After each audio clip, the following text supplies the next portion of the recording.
In digital Marathi, जनतेच्या हक्काचं व्यासपीठ. शूरवीर महामानव आणि शहीद जवानांच्या स्मृती जपण्यासाठी उभारण्यात आलेल्या चबुतऱ्याचा राजकीय नेते आपल्या स्वार्थासाठी वापर करत असल्याची गंभीर बाब समोर आली आहे. निवडणूक काळात प्रसिद्धी आणि पक्षप्रचारासाठी या स्मारकावर थेट पक्षाचे झेंडे व पट्टे बांधून त्यांचा विळखा घालण्यात आल्याने नागरिकांमध्ये तीव्र संताप व्यक्त केला जात आहे.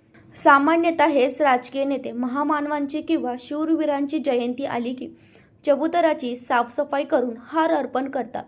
फोटो व व्हिडिओ काढून ते सोशल मीडियावर मोठ्या प्रमाणात व्हायरल करतात.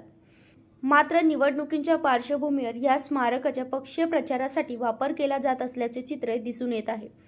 उल्हासनगर कॅम्प क्रमांक 4 येथील BTC ग्राउंड समोरील शहीद अमर जवान चौक येथील चबुतऱ्यावर विविध राजकीय पक्षांचे झेंडे लावून पक्षाचे पट्टे गुंडाळण्यात आले आहेत. त्यामुळे या पवित्र स्मारकाचे विद्रुपीकरण झाल्याची भावना नागरिक व्यक्त करत आहेत. याच परिसरातील स्वर्गीय रमेश केने चौक येथील चबुतरही राजकीय पक्षांच्या विळख्यात सापडला आहे. तसेच गोल मैदान परिसरातील चबुतरावरही असाच प्रकार घडल्याचे निदर्शनास आले आहे.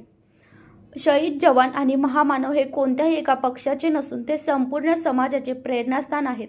त्यांच्या स्मारकावर पक्षीय झेंडे, बॅनर किंवा पट्टे लावणे म्हणजे त्यांच्या सन्मानाला तडा देण्यासारखे असल्याचे मत जागरूक नागरिक आणि सामाजिक कार्यकर्ते व्यक्त करत आहेत.